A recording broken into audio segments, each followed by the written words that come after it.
Well, I started digging through my saddles and I found a vintage Trek saddle. This probably came on a hybrid from 10 or 20 years ago, but it's in great shape. It's very fellow. It's foamy. Be comfortable to sit on. There's no major damage. Got the Trek logo. It's cheesy. It's cool. I'm going to do it. Whatever. And I happen to have one thing of black EVA handlebar tape. Ooh, yay. It's the weird foam stuff. I like this stuff. It's cheap. It wraps well. It's comfortable. Lasts a long time. I got this at the last swap meet or something. Think I do it at a drop bar bike eventually. It's black, so everything will match. I'm going to get these dudes on and then either buy some brake pads at Tomcats or wait for ones I ordered to show up. And then we'll put this little dude up for sale too. This cute little vintage overhauled touring bike. They're so cute with the rando bars. Alright, stop turning bars, you're creeping me out. Oh, I see. It's because before I do my final brake adjustments, I do like to tape the brake housing down so it'll add a bunch of tension to it. Let you know if stuff's cool or not. I didn't do the other side. Make sure it's all seated. They always feel spongy until you do this, and they often feel too tight. Then you can undo it and wiggle it and redo it and whatever you got to do. See if you can make it feel better or worse or whatever. I like to do it, about an inch from where it goes in, so there's a little room to move. I like to do it in the bend again. I like to do it tight so it's not flopping around, so it's going to feel like it's going to feel as the bars are wrapped.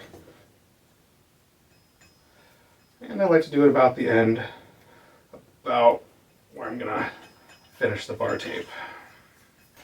Honestly, these are in a little bit. I'm going to finish the bar tape like right on top of this one, so you can see the Grand Cru logo still. It's polished all the way out to here, but I like to have a full flat spot. But I want to be able to see the logo and it's kind of big and kind of far out. I left these real squishy because these pads are all the way in. I'm probably going to put the new pads out a little bit. And there's barrel adjusters, and I can adjust them. And I can always pull the little straddle dudes down a little bit, wiggle these. So there's lots of room for some final adjustments. Oh yeah, cheesy Trek seat. Dope.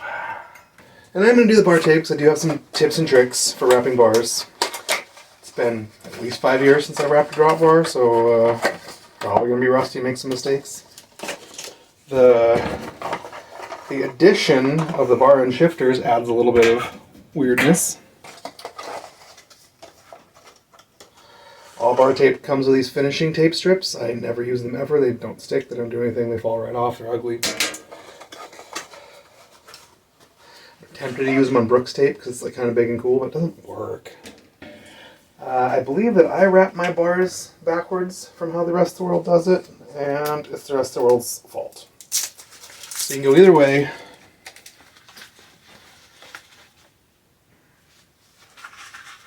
Trick is to start the tape overlapping the shifter. So you can see it's sticking way up and out. Pull it up and overlap it, and I can see where I can cut it to be flat, in theory. I don't know. It's been years. With the tape wrapping over itself so you can't see the tape hanging out, I pull the tape pretty dang tight. Guys do it too loose and the tape moves around, you get silver with the bars showing through, or it unwraps down here and falls off. The reason why we cut that angle so we get a nice flush thing around here so you don't have a big extra bump with the rest of the tape tucked up under here doesn't really matter. So many guys are anal about tape in ways that don't make any sense, and then don't care if their logo on the tires line up their valve stem, or they don't care about things that make your bike look pro. They do care about other things. It doesn't matter. I'm kind of wrapping it so all the coils are about the same width. I'll make them tighter on the inside and wider on the outside around the bends. But I like to start, and if you're really pro, you'll count your coils and do them both the same on each side. But that's like show bike work. It's like a little bit crazy. I also have this to contend with, so this one's going to be a little funky because we're coming over everything, and now we're going to jump up and come under everything. Sometimes you got to do. God, I just hate this sticky stuff. I really like the old gel tape that doesn't have any stickiness. So let's see if we can do it on this one or if we gotta wrap one more. That seems alright. The silver showing. We can make the coils a little bit tighter because we're starting to bend, but just a little bit.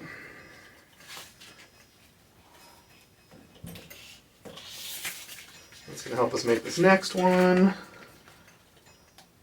a little bit tighter. We're into the bend. You can see how this extra piece of housing's a bit in the way and obnoxious and weird. Trying to make these coils about the same amount of tightness. Get a little bigger on the outside of the bend, a little tighter on the inside of the bend. You'll probably end up having a few inches left over by the end of the bars. If your tape's shockingly short for some reason, which happens, you'll have to unwrap the whole thing, make all your coils a little bit bigger, so by the time you get up to the end, you'll have enough. Definitely had that with some brands.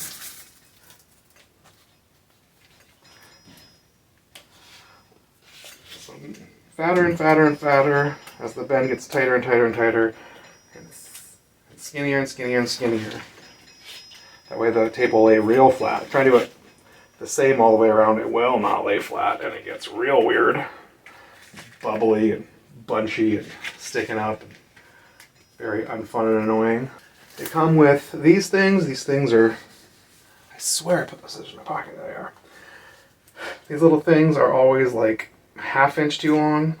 Ditching that. The sticky on the back never seems to work. I like to do them kind of right over the clamp, maybe a little high. There's all sorts of ways to go around the brake lever. Lots of guys do a crazy figure-8 thing. I don't like doing that. It's modern, it's roady, it makes it too fat. I always try to make the brake levers as fat as possible, and I just cannot stand it. So I got this guy on.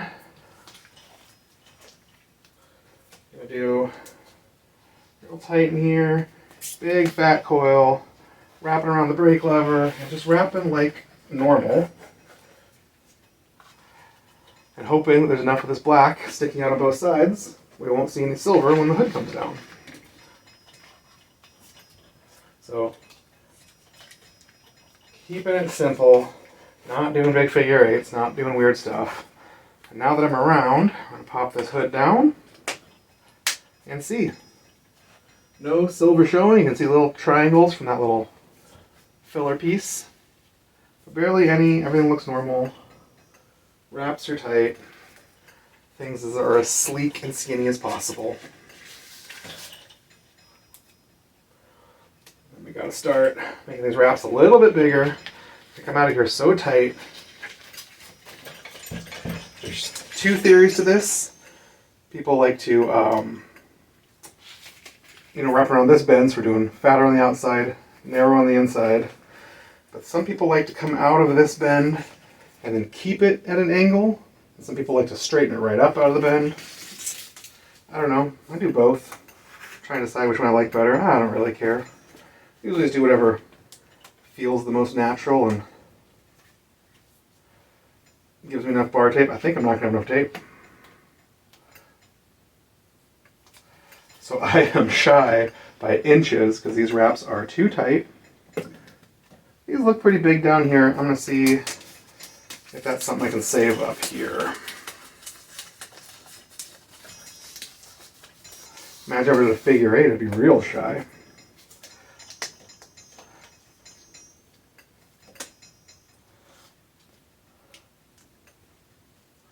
Really going to come up and barely overwrap. Really try and make these wraps as fat as possible. Making them too tight. We'll see if we can save it up here. If not, we're going to have to wrap, all the way down to the shift cable, or unwrap all the way down to the shift cable and start over. We shall see. Oh, man, get wider. Get as big as you can. Still, just like you can see the black electrical tape. Still want one or two more coils. save anymore anywhere. Make all these wraps a little bigger. Like I said, it's been at least 5 years. And these rando bars are extra wide. And this tape is cheap. Probably not extra long. Let's hope we don't have to go all the way down. I'm trying to make these wraps as big as possible without getting little bubbles. This is a little bit of a bubble because it's kind of big. Pulling it tight, rewrapping it, bubble goes away.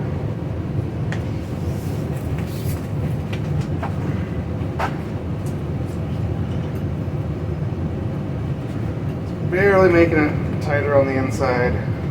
Making about as big a wrap on the outside as I can. Same thing around here, as big as I can. Not trying to waste space or do a bunch of extra wraps. When things don't lay flat, just pull it off, tighten it up, straighten it, wiggle it, bring it back out. Still trying to keep them pretty gradually even, so a little bigger and bigger and bigger. And would you look at that? Here's the logo. I've got enough where I'm totally hiding the logo. So we're slightly too far. Flip these guys down. Everything's still going to be hidden, and no silver, no gaps, no weirdness. Beautiful. Pretend like I'm finishing wrapping it all the way. Bring the scissors in. Cut it nice and straight with the bar. Little start. I like to really bring it up like 3 or 4 inches till it tapers all the way off. Some guys can cut it like what? Like one little quick cut and call it fine. I think it looks terrible, but every bike mechanic does whatever they want. No bikes are show bikes. It really doesn't matter as long as the customer likes it. There's no gaps of silver and it's wrapped tight enough where it doesn't come loose and squish around. I'm rewrapping this part and hopefully it's straight. If not, with the same trick, we'll just unwrap it and rewrap just the last wrap or two until it's right where we like it. This ends a little abruptly, but it's way down here. It's all up here where you'll see into the tape. It's pretty squared off. It's pretty nice. I likes it. Peel this tape. I'm going to start the tape on the bottom so you cannot see it. I'm lining it up with this inside edge so it'll be real nice and flat and crisp and clean and cool. Making sure this is nice and flat the way we like it. And I'm going to do 4 layers of tape right in its own footprint, not going all over the place, not coming way down, not coming on the bar. So the electrical tape is only on the bar tape, only in its own footprint. Sometimes I'll come over a millimeter or two this way so it folds over on its own foamy self but does not get on the actual metal. Just to sort of cap off the cut.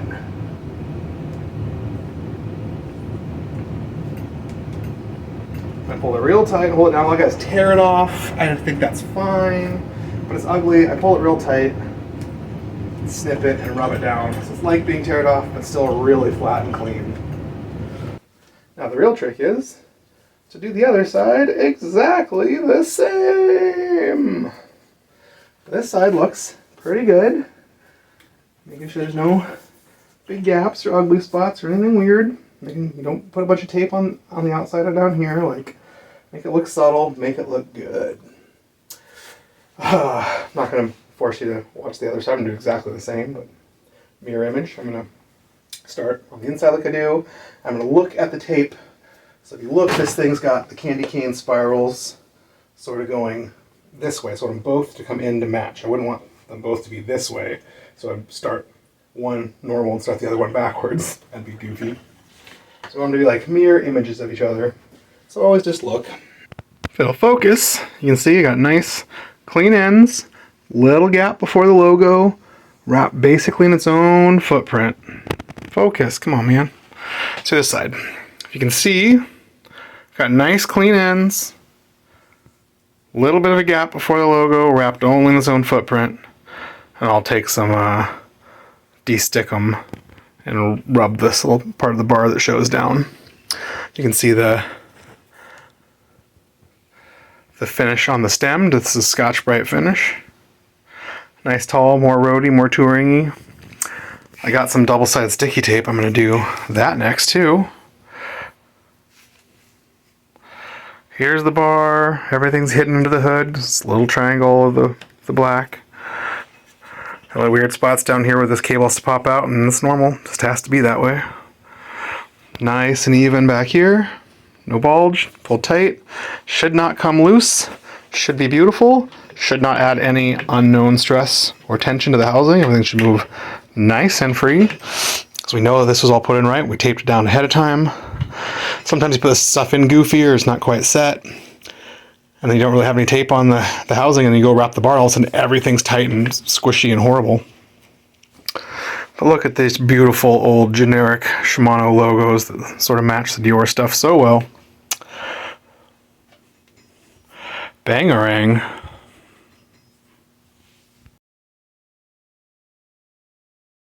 So I ordered some brake pads off the internet I thought about using.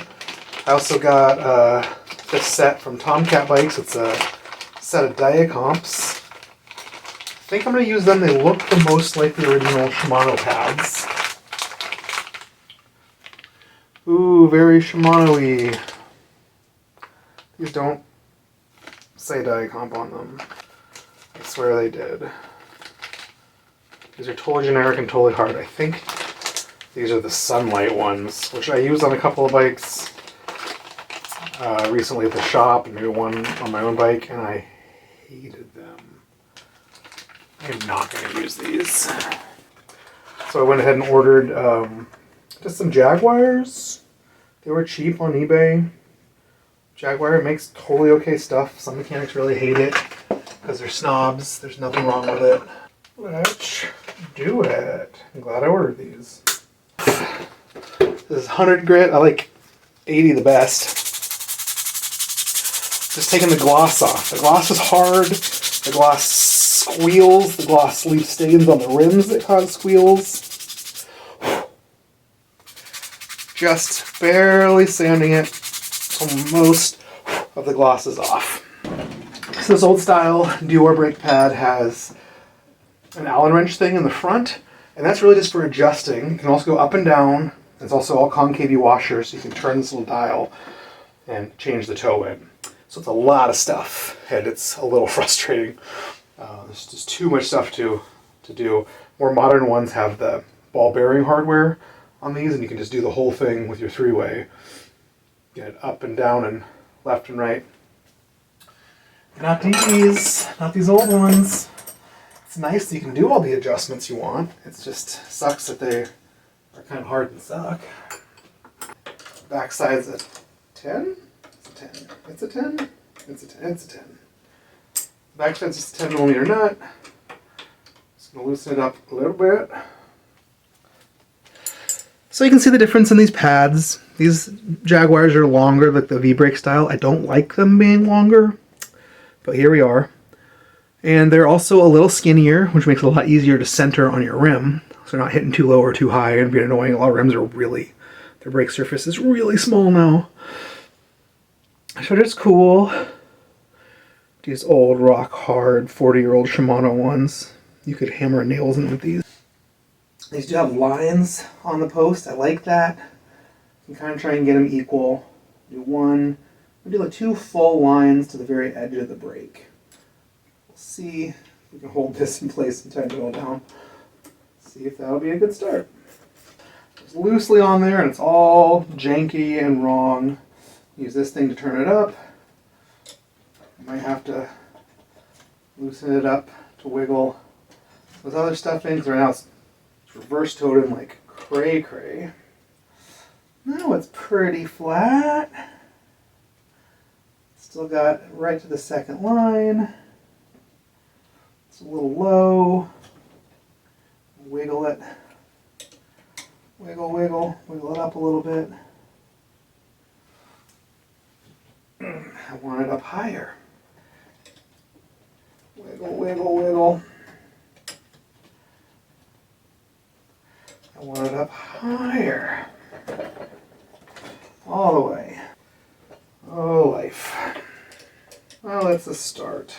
I'll probably adjust all of these a few times.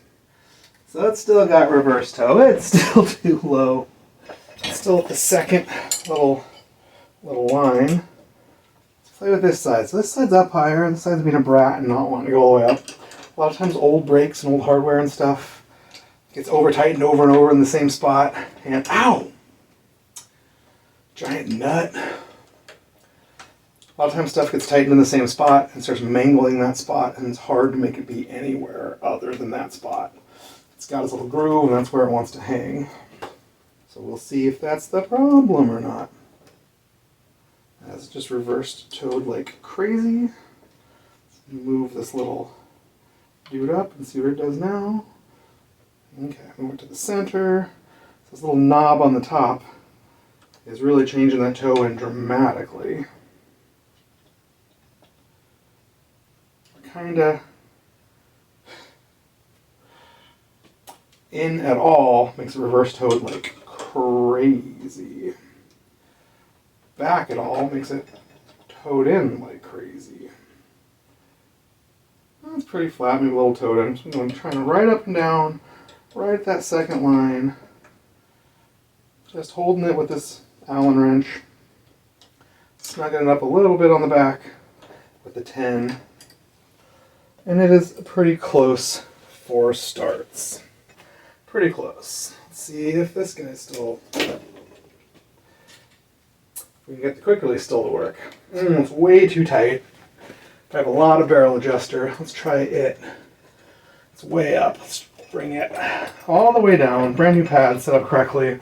It can be all the way down. Let's see. Hey, and that does it. It's tight, but it's not too tight. It's a little too tight, but... Ooh, that feels real nice. Barely pulling. Once I flatten these pads, you can hear it hitting a couple spots. The rim's real flat and true, but nothing's real round and true, but nothing's perfect. I guess within a couple of millimeters, so probably someplace where this is the most toed in. It's hitting just the bareliest highesty spots. So I'm gonna have to bring these pads, I'll bring them out just a little bit, so that one, we can get the quick release open easier, and two, things aren't too tight. This is the one I want to mess with. It's still reverse toed a little bit. I'm using my chest against the handlebars to sort of stabilize it, make it a little less annoying. I'm trying to turn this little lever in just a little bit. I think that will flatten it in theory, or it'll make it worse. And that made it way worse. I think to bring this little lever knob back, maybe, in theory. We'll re-loosen that up and bring it back a little bit.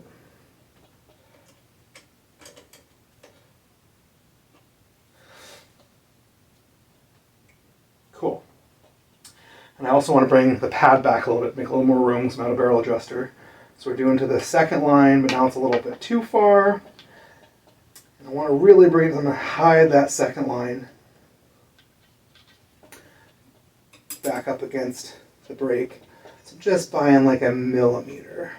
Every time I try to adjust this, it does whatever it wants. It's probably tightening down into its own little groove. Lying to me.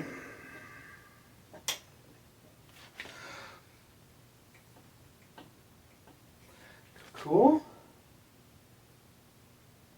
And it moved way in. So every time I touch it, it goes the wrong direction where I want it to be. Really hard to move, and then when it moves, it goes too far. I'm in like a couple of millimeters too far this way. Setting up brakes correctly is actually really hard. I've really turned off a lot of prospective interns over the years with brakes. I'm just too finicky. Too fussy.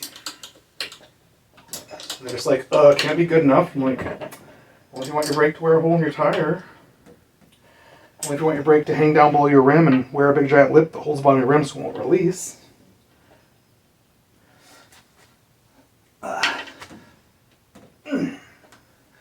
I want it to hit square. I want it to be all the right things all the time, all at once.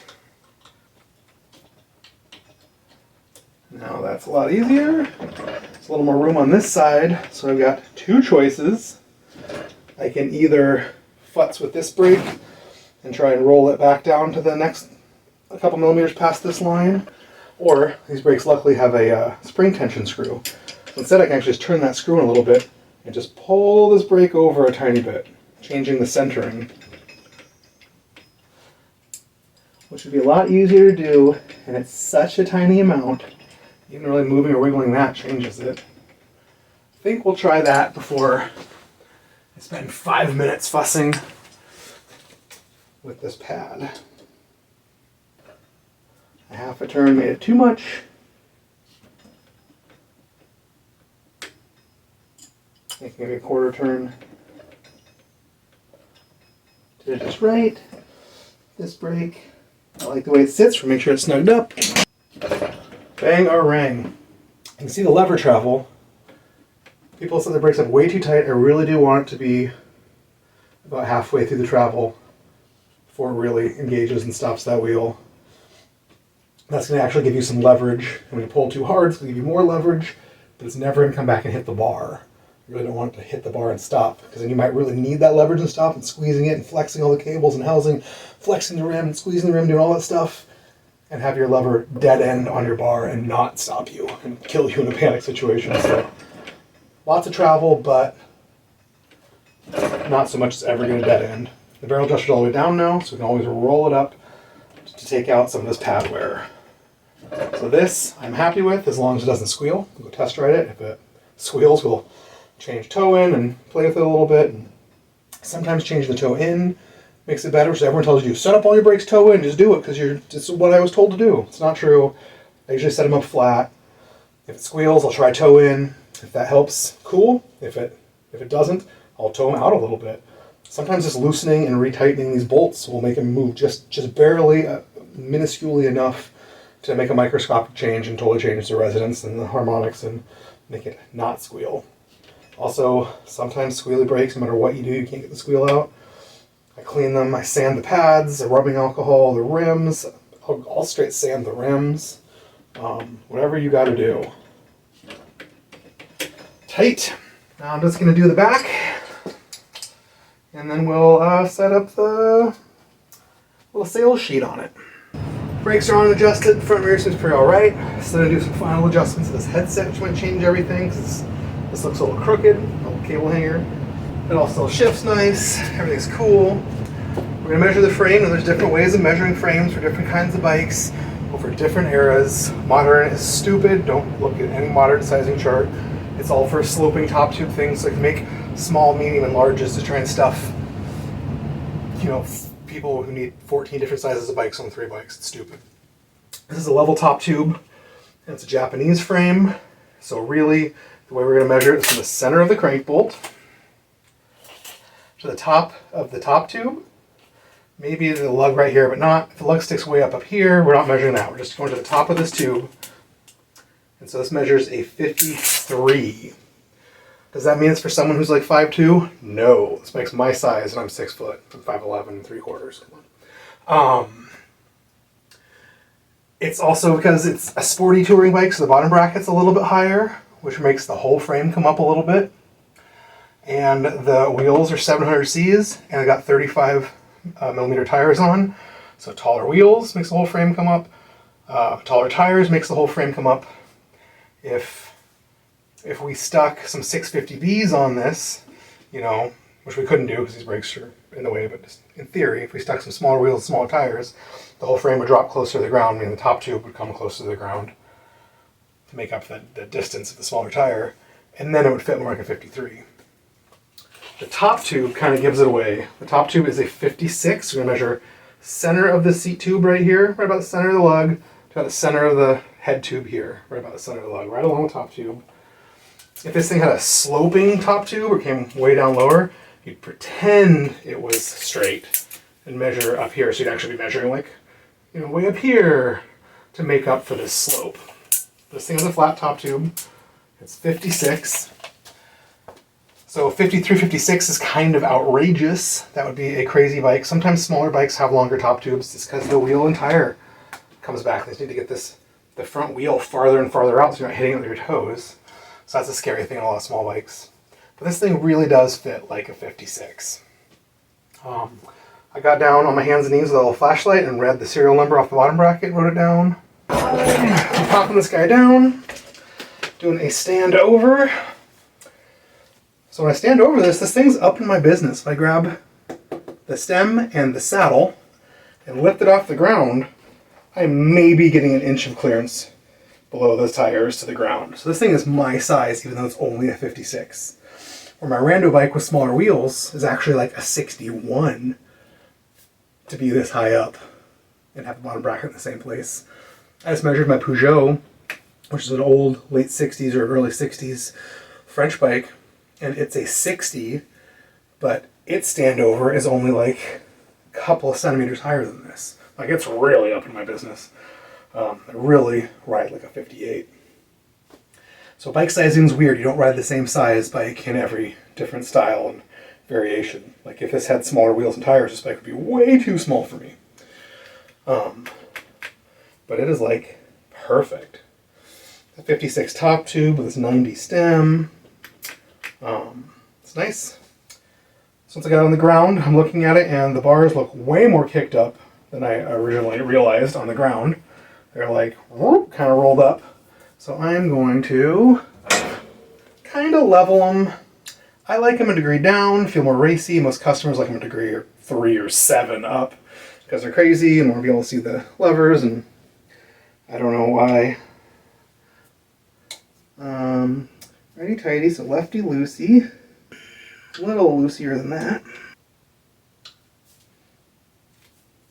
Okay, getting a little flatter, a little more normal, a little more out here. I still have these levers rolled really high up where people like them.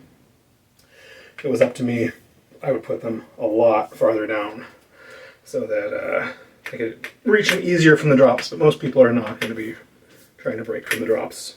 They'll probably only be in the drops when they're trying to grab the shifters.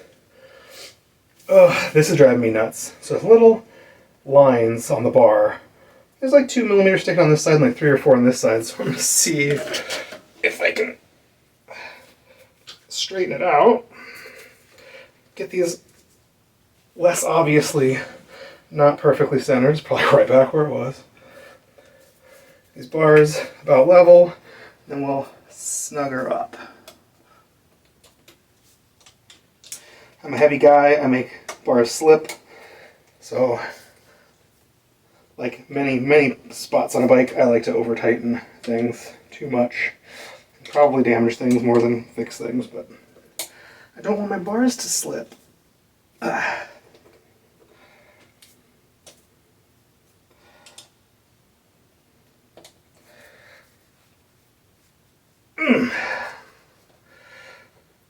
Tight. And the final double check I always do is the headset. I also like to make sure the stem's straight. Sort of eyeball your front wheel, and eyeball the stem. It looks like it's a degree over, but I have astigmatism, so it's very hard for me to tell. I usually can't tell until the actual test ride. I can look down and see that I'm going straight and see that the stem's off a little bit. I want to make sure this headset dude is tight. And it's trying to take the cable stop with it. I don't like that. Just trying to hold it. It's got a little tooth on the back, but it's easy to jam that tooth up into the threads. Still feels buttery smooth. I like to turn the handlebars, grab the front brake, try and wiggle back and forth. I'm trying to see if I can feel any play in that head tube. If you do it straight forward and back, you can usually feel the brakes flex. You can feel the tire flex. You can feel the hub flex. So it's good. You gotta make sure the hub's on tight. No jingle jangle, no bouncing on the ground making noise. Sideways. I feel nothing, but I'll double check again outside on the pavement. Want a little carpet in here. This really does look a little bit over. I'm gonna bring it over like 1 degree. I'll probably screw it all up. I usually like to run the front tire of my workbench. But today I'm just going to hold the front wheel, wiggle it. Oh, yeah, it's so off now. A little tighter. Hold the front wheel, give it a little slap.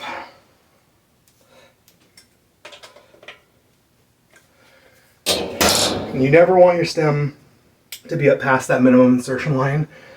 If they get up too high, you're into all the threads, you're into the big slot on the back for the keyway washer.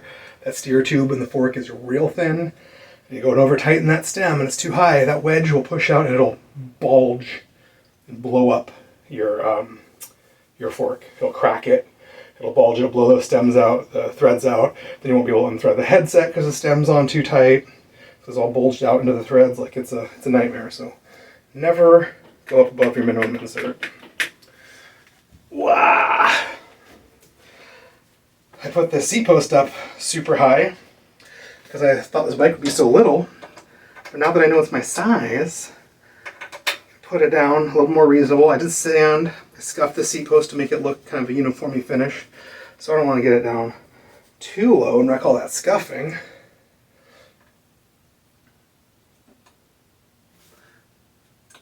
Tight. This bike is ready for a test ride. On a test ride, we make sure it shifts as well on the road as it does in the stand. We're going to make sure that the brakes stop really well, feel pretty even on both hands. The back's always a little bit mushier just because there's more cable and housing. Sometimes I run the back a little tighter to sort of trick your brain to think they both feel the same, even though the back's actually feeling tighter. And make sure the headset's not loose. You know, just in general, make sure everything rides and functions perfectly. I go through all the gears in the back on every single different chainring on the front. So do every combination, make sure nothing's cross-chaining, make sure everything shifts in every gear. Because I've got the indexing. But yeah, this thing is gorgeous. All I gotta do now is type this stuff up on my computer and do a little printout. And, well, it's a lie. And these water bottle bosses I just put in by finger.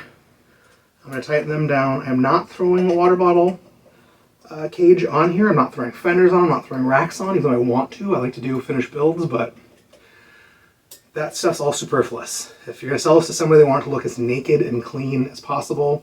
Leave a nice fun blank slate for them to go into the bike shop and pick out fenders and water bottle cages and things. Put that stuff on.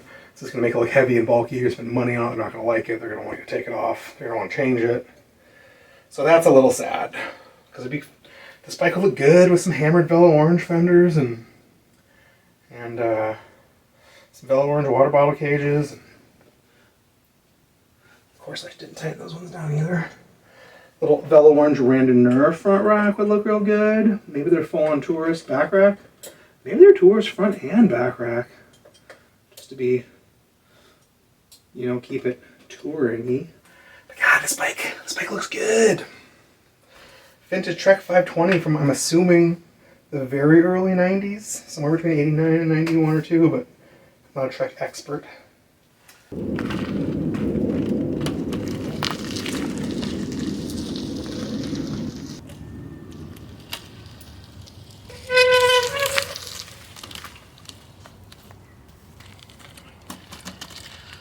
So let's rode it around 4 or 5 times, went through all the gears. Everything works great. Brakes feel amazing. They're super leveragey and stoppy. I'm so glad I went with these Jaguar pads instead of the Sunlight pads. The back brake was great at first, and then started squealing a little bit, and then a little bit more, and a little bit more.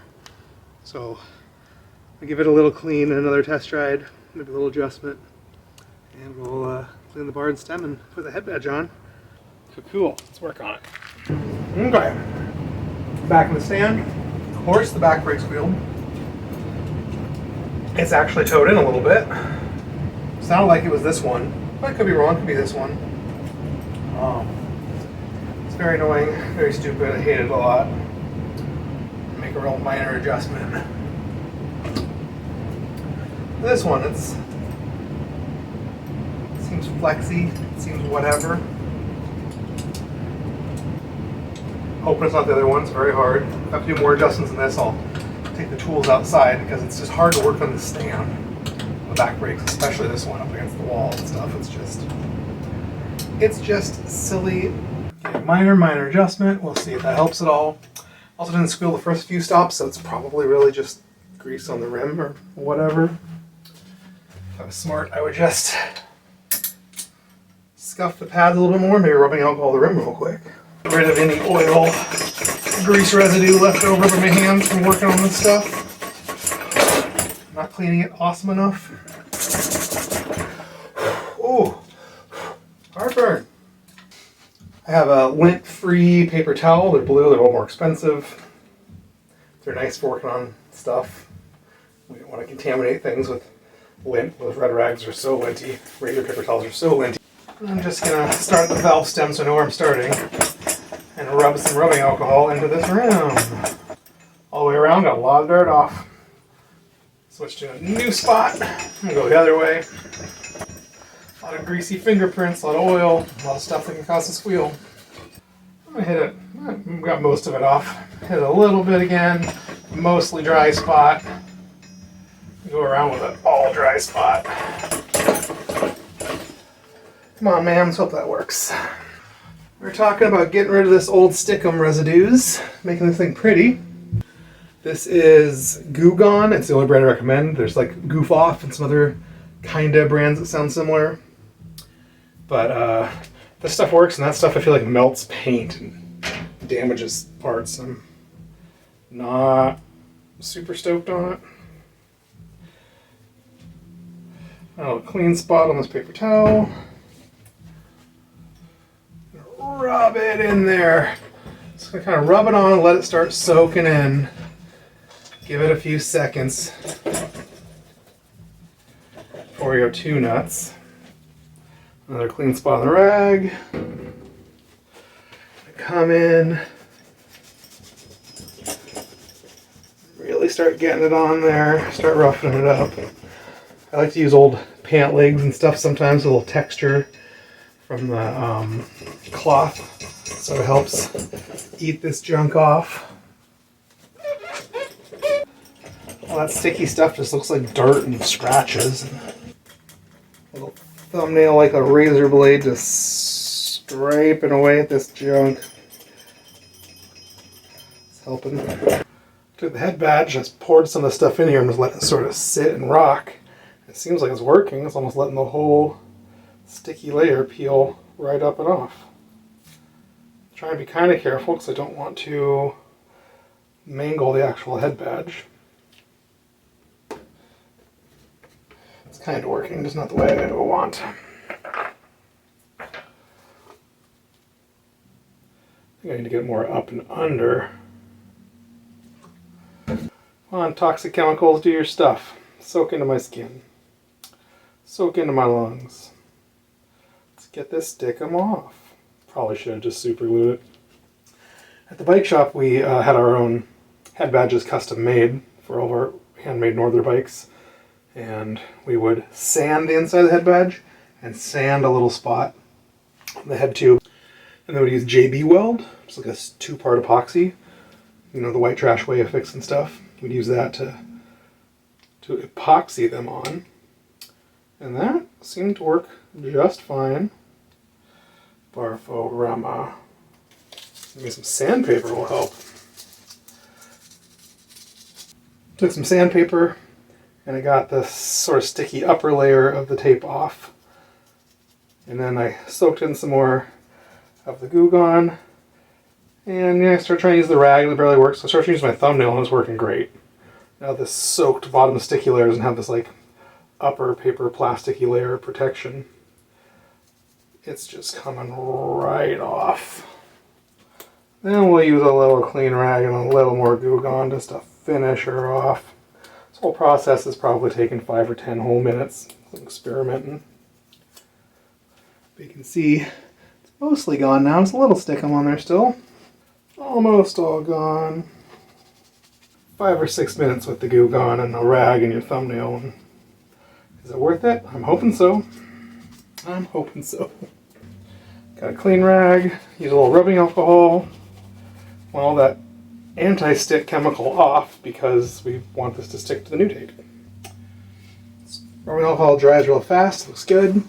I did buy, I'm going to be lazy, I bought this double-sided, sticky, double-sided mounting tape. I'm going to try it. I don't know if it'll hold on forever. I don't know anything, but I'm still going to try it. It's stuck inside this old head badge. Rubbing it in. I'm assuming we peel off a backing layer. Try and make it as centered as possible.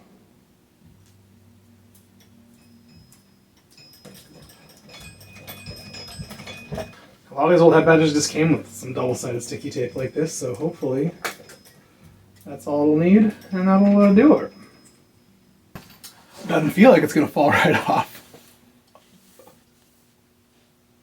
Lol. And it still needs a final test drive to make sure that back brake's not squealing. And I don't want to.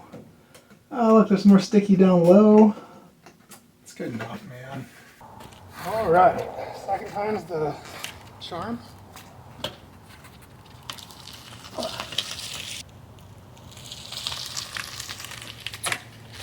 It worked. It worked. The rim is quiet. The bike looks cooler. I just need to get some sweet Craigslist photos.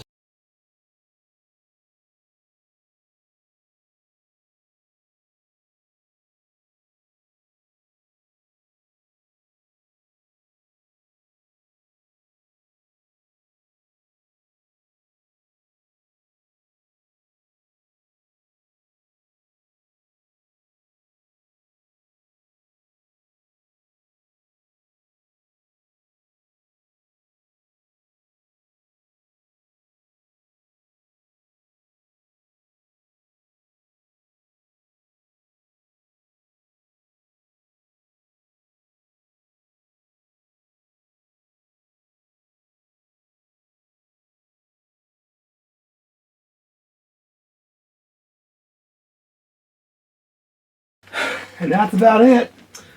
I got this build sheet in a Ziploc bag. I'm going to punch a little hole in it. Trusty pick.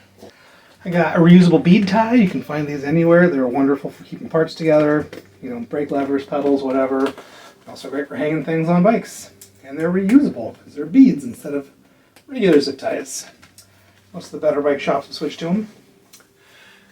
And that is it. Thanks for watching.